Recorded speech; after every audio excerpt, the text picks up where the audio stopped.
Hi, Mark Donovan here from Falcon Imagery, and today I'm going to go over the topic of can you fly drones over people under Part 107 rules and regulations.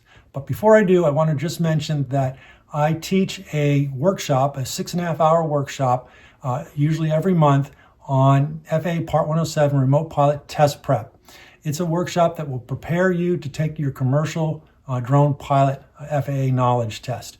It's a course I developed starting back in 2018 for the University of New Hampshire, and I continue to teach there on a regular basis this workshop, but I also do it independently. If it's something that you're interested in attending for my next class, just look in the description below to register for my next workshop. So without further ado, let's get into this. So before we can really answer the question of can we fly our drones over moving vehicles under Part 107, we first need to understand what are the 4 categories of drones the FAA has defined, because depending on the category of drone, you can or can't fly drones over moving cars. At least there's different restrictions. So let's go over first the category of drones. So category 1, these are drones that weigh under 0.55 pounds and has no exposed rotating parts that can lacerate a human. And they have remote ID working. Category 2, drone must not cause injury to a human that is equivalent to greater than the severity of injury caused by the transfer of 11 foot-pounds of kinetic energy upon impact from a rigid object and has no exposed rotating parts that can lacerate a human and has no safety defects. There's a process of means of compliance and an FAA response called a Declaration of Compliance that states your drone is Category 2 compliant.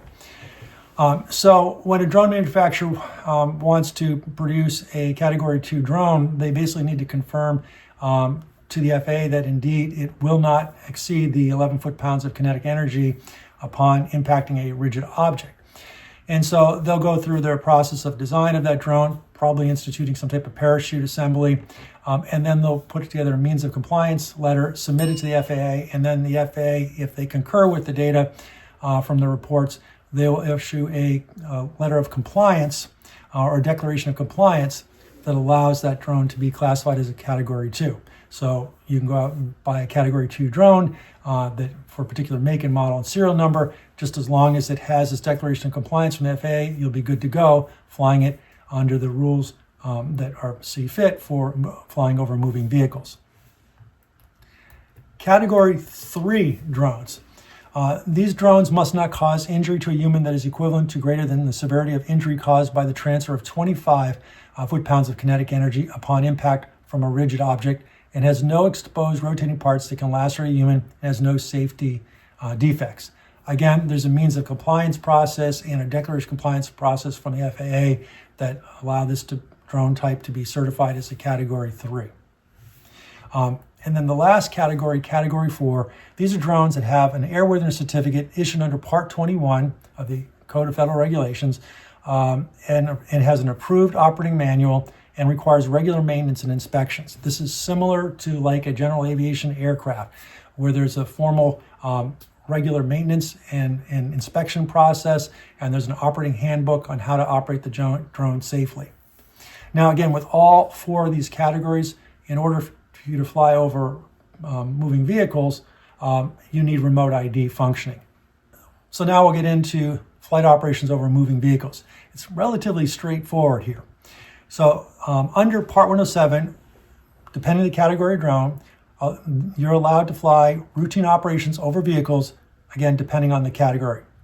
So for Category 1, 2, and 3, you can't sustain flight over moving vehicles, but you can fly transit operations over them. So basically, you couldn't sit there and hover over a vehicle indefinitely.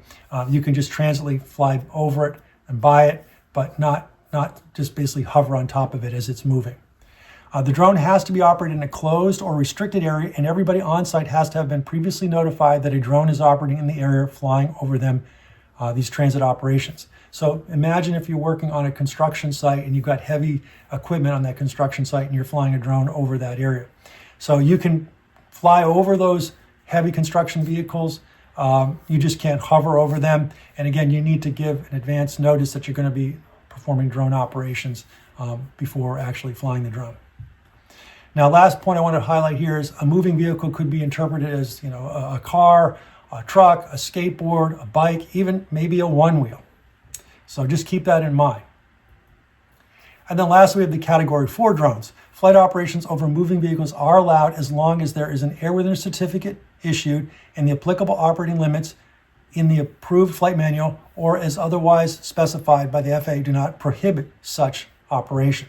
So as long as the operating manual for the aircraft under a Category 4 says that you can fly this over a moving vehicle and you're in compliance with any airworthiness requirements and maintenance requirements for that Category 4 drone, you can fly it over the moving vehicle. Anyways, that's it on whether or not you can fly your drone under Part 107 over a moving vehicle. Again, if you're interested in my FAA Part 107 remote pilot test workshop, make sure to see the link in the description below. Hopefully you found this video helpful, and if you did, make sure you hit that like button and subscribe to the channel so you get notified on my next video.